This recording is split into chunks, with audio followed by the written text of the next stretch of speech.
Even there's one game that was very excited to see more gameplay of is Saros. The gameplay trailer was released from the latest State of Play from PlayStation, and from what I understand, this is a brand new IP. This is not Returnal 2. And no, it's not a rip-off, of course, coming from PlayStation. This coming from Housemarque, the same developer, the same studio behind Returnal. So of course we're going to find things that are similar, so it carries kind of the same DNA of Returnal. Of course it's a roguelike game, kind of bullet hell with lots of flashy lights and beautiful contrast between the lit area and the dark gloomy area design of the world. It's also again third-person shooter, as you can see here in front of you, and it features a new world, story, and brand new mechanics. So you can see, for example, Returnal, and you can definitely see there are lots of similarities between the footage you saw before from the official trailer and the Returnal gameplay that I play here. This is one of my top favorite PlayStation 5 games, no doubt about it. It was a very challenging game, and actually excused myself out of this game for a very long time, although I could actually play it for free as part of the, being a subscriber for PlayStation Plus at the time. So I knew it's going to be hard, and back then I didn't really want to play a very difficult game. So I really skipped many roguelites and everything. Things changed when I played, once I played Elden Ring, which was my first Souls game that I played, and then since then everything opens up. And I discovered so many amazing games that I enjoy playing. Of course, many other Souls games, Soulsborne games, Souls-like games, in roguelite games or roguelite games, and one of them was Returnal. And then came the realization how many amazing games I'm actually missing just because you're just skipping games that are known to be very challenging. And even that, there's some psychological aspect to it that eventually realize that this is something that you need to adjust in your brain when it comes to depth and reset. This is something that frustrated me even in simple games. But you learn to adjust to it and you learn to enjoy it, and because of that, once you are ready for it, you're gonna get that really amazing satisfaction once you're able to beat a very challenging task in a game, like if, for example, a very challenging boss fight. And I also learned to believe in myself that I'm going to continue getting better and better each time I actually play, that my mind, even without thinking about it, I can just do better by just continue playing. And yeah, this was the definition of just getting better, and I learned to enjoy it. So when somebody tells me that I should get better, I actually enjoyed it. I agree. I should get better, and I'm working to get better, and I will get better, and I'm going to get lots of enjoyment doing so. So while we watch some Returnal gameplay, again, this is not Saros, but for Returnal that I play, I want to mention a few things about the game. So first of all, the game coming March 20, 2026 for the PlayStation 5 is going to be an exclusive game with enhancements for the PlayStation 5 Pro. The game is built using Unreal Engine 5, targeting 60 FPS. Now, there are some really cool core mechanics, new ones for this game. This is a shape-shifting alien planet that changes with every depth. It has what's called eclipse synergy. So the eclipse isn't just a backdrop, it's the heartbeat of the game's combat and progression systems. So Carcosa's sun and its reoccurring eclipse fuel both narrative themes, cycle of depth, rebirth, corruption, and so on, and the gameplay mechanics, including the weapon, abilities, and progression. In other words, every eclipse cycle reshapes the battlefield, enemies, and even your own powers. So the different mechanics here when it comes to gameplay. First of all, you have the absorption and reflection type of mechanic. You can use your Solitary Shield, you can absorb incoming projectiles. Absorber energy is converted into Eclipse Power, which fuels your Carcosan Power weapon, your right arm transforming kind of into an Eclipse charge weapon, and you can deal massive damage with it.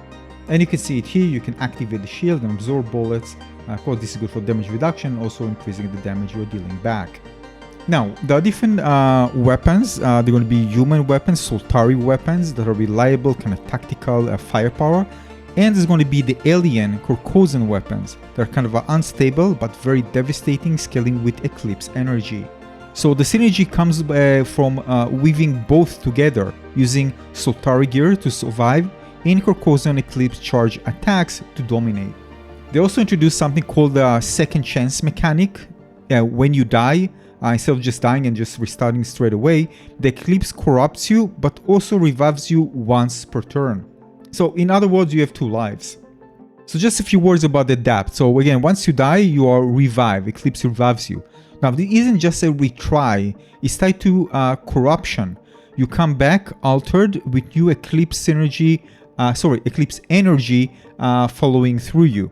So unlike Returnal, where most progress reset, Saros let you kind of carry forward upgrades. So Eclipse energy you absorb from combat and depth can be invested into suit upgrades, ability enhancement like stronger Eclipse arm transformation, more powerful counters, also loadout expansions, so you can unlock new Soltari and Corrosion weapon options. So this is I think why the developer mentioned that you become basically stronger. And also the world shifts, so enemies mutate and new holograms or logs may appear after a death, so the story itself progresses through dying. Now this is kind of similar to Returnal, so not every playthrough gonna feel exactly the same. I mean, each time you die. So there's world reshaping, so biome shift in layout and enemy composition, which again similar to Returnal. You're gonna return with permanent upgrades unlocked from previous cycles, and you have of course the Eclipse corruption that some abilities only manifest after repeated deaths, so making basically you more powerful but more corrupted in quotation. So in Saros, death is not just punishment, it's a core mechanic that fuels your growth and unlocks new abilities and pushing the story forward, and you literally become stronger through the Eclipse's corruption every time you fall. So it makes the cycle of death less frustrating because there's life, death, revival, upgrade, and you run cycle. But one thing for sure that we can expect is amazing, spectacular bullet patterns, brutal weapons, and a mix of melee dashing and jumping combat and with incredible boss fights. This is what actually made Returnal so unique and exciting, and of course the amazing contrast between the really bright projectiles and the dark, gloomy environment really makes the game just looks absolutely spectacular and unique. Now, of course, we can't ignore the fact that Returnal was really an audio design perfection. So in this game, we're gonna have music like dark electronics plus drone metal score by Sam Slater, and also other collaboration with Nix's, PlayStation Studios Creative Arts, and XDev supporting art, sound, and gameplay. So in general, I'm saying I'm very happy because it seems like, well, they're building on the very fundamental success of the really core mechanics of what made Returnal such an amazing game. But at the same time, expanding on top of it with new gameplay mechanics. Some, of course, are tied really to the world itself. So you feel like, the organic part of the world actually affecting you in so many ways. So there's a really great connection between your abilities and mechanics and what the world actually projects. There's a new protagonist and assembled cast. So again, we're going to have permanent progression, and the revival, which is also tied to a certain mechanic in the game, is just a second try. Also a deeper narrative focus with cinematic storytelling.